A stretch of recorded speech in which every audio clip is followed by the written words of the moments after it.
इसी बच्चे का मकान तोड़ रखा पहले।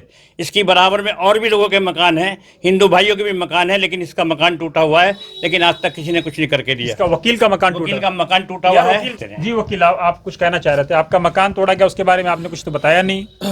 मेरे चाचा बड़े भावुक हो गए और सही भी है भावुक होना। मेरा मकान तोड़ दिया गया था कुछ डीडीए से, उसकी वजह से, कन्फ्यूज़न की वजह से। अभी कल ही है ना, सांसद मनोज तिवारी जी आए थे और हमारे प्रदेश अध्यक्ष जिलाध्यक्ष वीरेंद्र सचदेवा जी आए थे। वो मुझे पूरा आश्वासन दे गए हैं कि आपके मकान को कुछ नहीं होगा, वो खुद खड़े होकर बनाएंगे। और मुझे लगता है ऐसा ना हो, मुझे लगता है वे ही ना बना के मुझको दोगे मकान। तो मुझे आशा है कि वे मुझे मकान लौटा देंगे। किसने तोड़ा था, क्यों तोड़ा था, कब टूटा था, कुछ बताइए जरा। सर ये डीडीए 2013 में ऐसा हुआ जब उन्होंने पैसे की डिमांड करी तो मैं पैसे नहीं दे पाया, तो उन्होंने कुछ जलन के वजह से उसे कुछ फाइल्स वगैरह बना के तोड़ दिया था। बाकी कुछ भी वहाँ पे ऐसा नहीं है कि मैं अलग रह रहा हूँ, और भी लोग बहुत रह रहे हैं वहाँ पे। नहीं, कुछ आपके रूल रेगुलेशन को फ्लॉट किया था आपने? नहीं सर, कोई रूल नहीं। ये सारी सर ऐसा है, डीडीए लैंड पे बसी हुई कॉलोनी है सारी, एक एक मकान।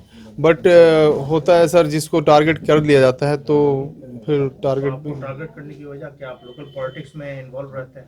नहीं सर, मैं लोकल पॉलिटिक्स में, किसी भी पॉलिटिक्स में इन्वॉल्व नहीं रहता, और ना ही मेरा कोई क्रिमिनल रिकॉर्ड है। एक कहते हैं लड़ाई वाला केस भी मेरा नहीं है। ये बस ऐसा हो गया, जैसे कुछ भ्रष्ट अधिकारी होते हैं, उनकी वजह से मेरा मकान को क्षति पहुंचाएगी। मुझे 20 साल पीछे कर देगा इस मकान की वजह से। ये हकीकत है कि इसमें दो राय नहीं कि हमारे साथ सरकार जो है वो दो आंख से देखती है, हमें दूसरी आंख से देखती है और दूसरों को दूसरी आंख से देखती है।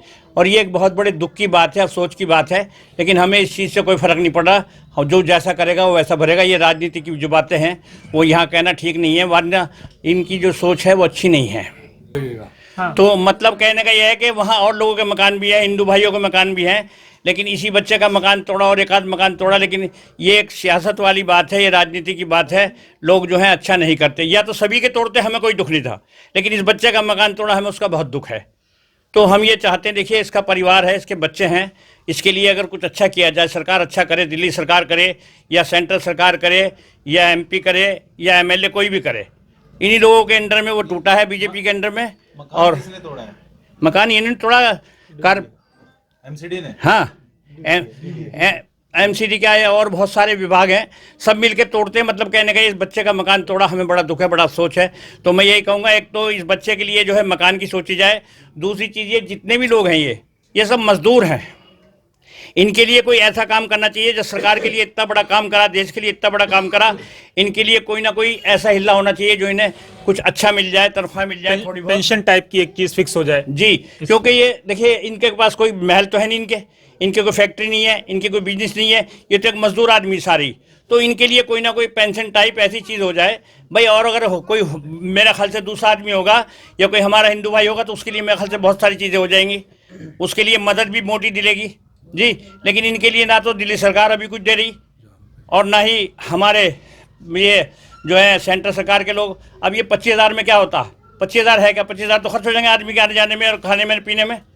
तो मेरा मकसद ये है कि इन बच्चों का सोचा जाए और कोई ना कोई इनके लिए ऐसा प्रबंध किया जाए कि जो इनके लिए घर बैठ के अपना काम भी करते रहें और इनके बच्चे भी पलते। हम हिंदू मुसलमान की तरफ नहीं देखते, हम सिर्फ इंसानी तरफ देखते हैं। हमारे मज़हब में, इस्लाम धर्म में, एक इंसान की जान बचाना कायनात की जान बचाना होता है।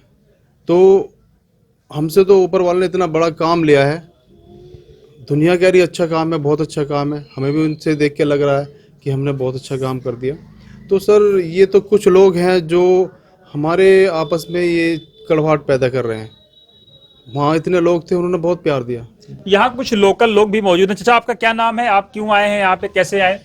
देखिए, मेरा नाम अब्दुल वाहिद अंग्रेज़ और ये हमारा बच्चा है। अल्हम्दुलिल्लाह हमारे सारे बच्चे हैं जितने भी हैं, और इनके साथ में भी परसों से हूँ। आप इनके वालिद हैं? नहीं, वालिद नहीं हूँ। अच्छा। मैं इनका चाचा लगता हूँ वैसे।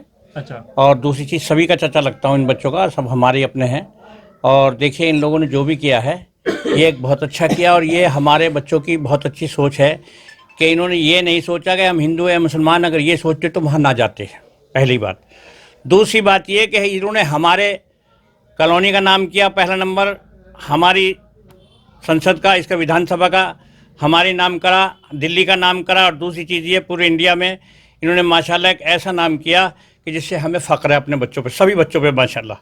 और मैं इनका भी बहुत बहुत शुक्रगुजार हूँ, और जो लोग इनकी से मिलने के लिए आ रहे हैं या जो लोग इनसे मतलब बातचीत कर रहे हैं, इनको भाई बधाई दे रहे हैं, दाद दे रहे हैं, तो मैं उनका भी बहुत बहुत शुक्रगुजार हूँ।